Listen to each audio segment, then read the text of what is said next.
So on Friday, we talked about Donald Trump's reckless decision to assassinate Quds Force leader in Iran, Qasem Soleimani, and predictably, Iran has threatened to retaliate.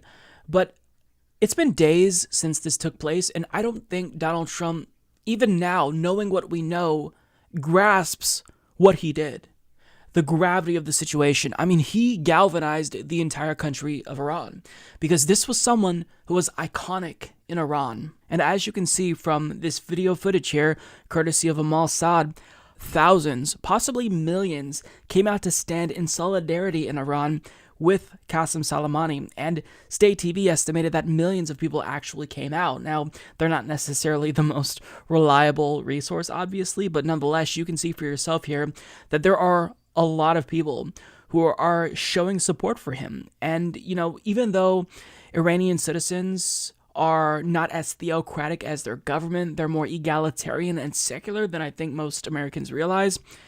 I mean, they still respect people like Soleimani because he was an icon in Iran, because he was fighting a threat to Shia Muslims. And as Rania Khalek put it on Twitter, ISIS is a fascist death cult that sought to genocide Shias. The group was an existential threat to the region. Soleimani is viewed as a superhero for leading the fight against the Middle East version of Nazis. That's who Trump assassinated. Exactly. Trump doesn't understand the gravity of the situation, and the Daily Beast reported that just days before this happened, he was bragging to people at Mar-a-Lago that there was something big that was going to happen in Iran. So he's a child, he doesn't understand, and he assassinated the leader of the Quds Force, who was a hero to Iranians, and now Iran is pressured to respond. Because if you do nothing in this instance after the United States just escalated, then, you will lose legitimacy, right? So we don't know how they're going to respond. Maybe it's a cyber attack, maybe it's a proxy wars. We have no clue. But what we do know is that they're under pressure to respond, and Donald Trump doesn't even fully comprehend the global ramifications that his action, that I'm assuming he took willy-nilly, caused. And predictably, he threatened them again on Twitter, anticipating a response from them, but he didn't just do like the usual threat that he usually does to states and state leaders.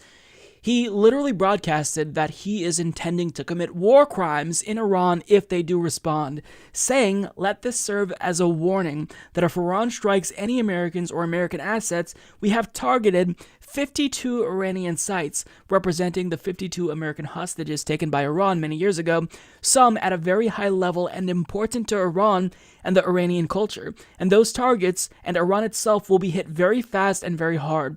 The USA wants no more threats." So I need you to really just pause and reflect on that. The President of the United States is telling Iran that he's going to violate international law. He's going to do literal war crimes that the international community agrees would be war crimes.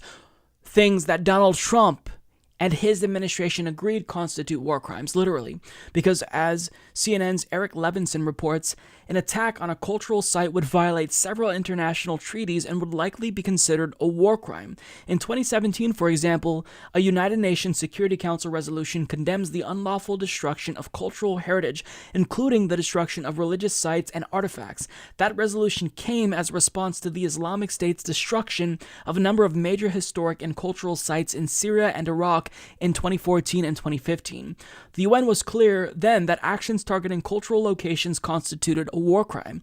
The deliberate destruction of our common cultural heritage constitutes a war crime and represents an attack on humanity as a whole, said the spokesperson for then UN Secretary General Ban Ki-moon in 2015. Nicholas Burns, former Undersecretary of State for Political Affairs and ambassador to NATO, noted the Trump administration supported the 2017 UN resolution condemning destruction of cultural sites. So Trump can't feign ignorance here. He knows that this is a war crime. That's why he tweeted it, because he's trying to tell people, look, I don't care about international law. I don't care about the global standards that the world has agreed to. I'm going to do what I want to do because I'm the leader of the United States, and I, as well as the country that I run, we're above the law. So if you want to retaliate, try it, because we're going to do war crimes. I mean, that's the message that this sends. It also communicates to the world that we are a lawless nation. we're not willing to follow international laws. So, I mean, when we condemn other world leaders for violating human rights and not following international law, I mean, we have a president who's now broadcasting that he doesn't actually really care that much about the law, and whatever world leaders agreed to would be a standard. He's going to do it anyway. He's going to do literal war crimes to prove a point. Now, the framing of this is still absurd to me because he attacked Qasem Soleimani allegedly because there was an imminent attack, which has not been proven, and I think nobody believes.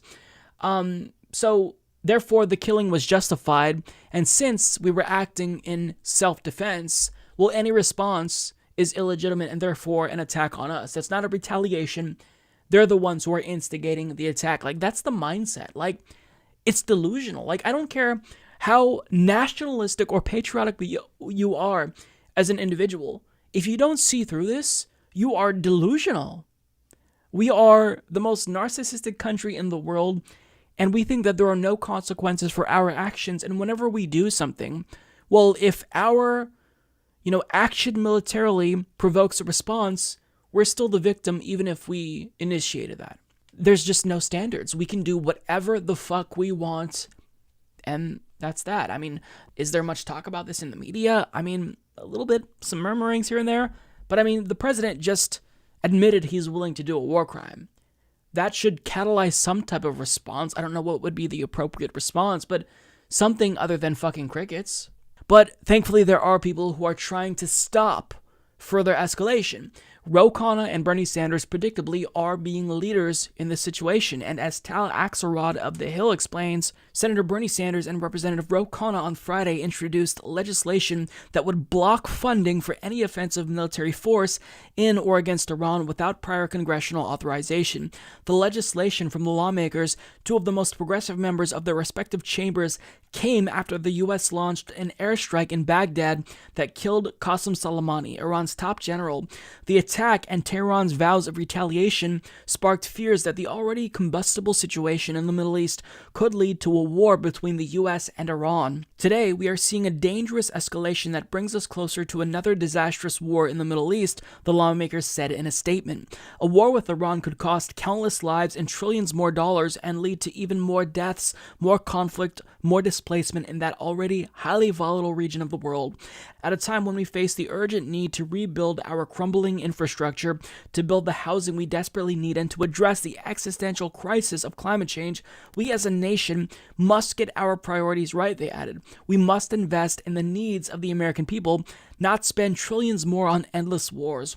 The legislation to restrict funds for military action against Iran was passed last year in the House, but was later stripped from the national defense. Basically, what we have to do is tie Donald Trump's hands, right? And this isn't just on Congress. We, as individuals, we have to take action as well. We have to have some type of anti-war resistance that is committed to putting pressure on the administration for further escalation, because once John Bolton left the administration, it seemed like the prospect of war with Iran diminished exponentially. But now we're seeing individuals like Mike Pompeo in this administration and Mike Pence push Donald Trump to escalate further with Iran. Republicans, with each Republican administration, it seems like they want to start at least one new war. And Donald Trump seems hell-bent on starting a war with Iran, even if he claimed that, our leaders are stupid and they oftentimes get us involved in these never-ending wars. He's doing the same thing. And if you're still a Trump supporter who voted for him because he was a non-interventionist at times on the campaign trail, it's time for you to wake up and smell the fucking coffee. Donald Trump isn't on your side. Donald Trump, like all other Republicans, is a neocon. He is a neoconservative, and he wants war with Iran. One, because I think he believes that will help him get reelected, and two, because he's taking money from the defense industry. So even if on one hand he likes to claim to be a non-interventionist, well, on another hand, he loves to boast about the strength of our military because he has an ego, and that really helps fuel his ego, right?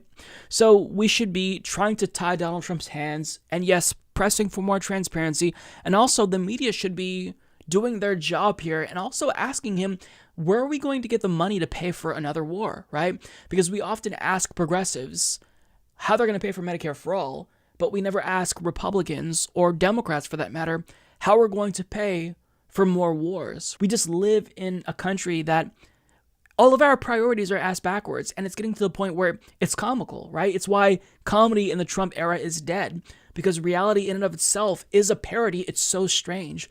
So I'll leave that there. Kudos to Bernie Sanders and Ro Khanna for being leaders here. As they usually are, we just have to do what we can to sound the alarms and make as much noise as we possibly can, including taking to the streets, because a war with Iran is something that we cannot let happen under any circumstances.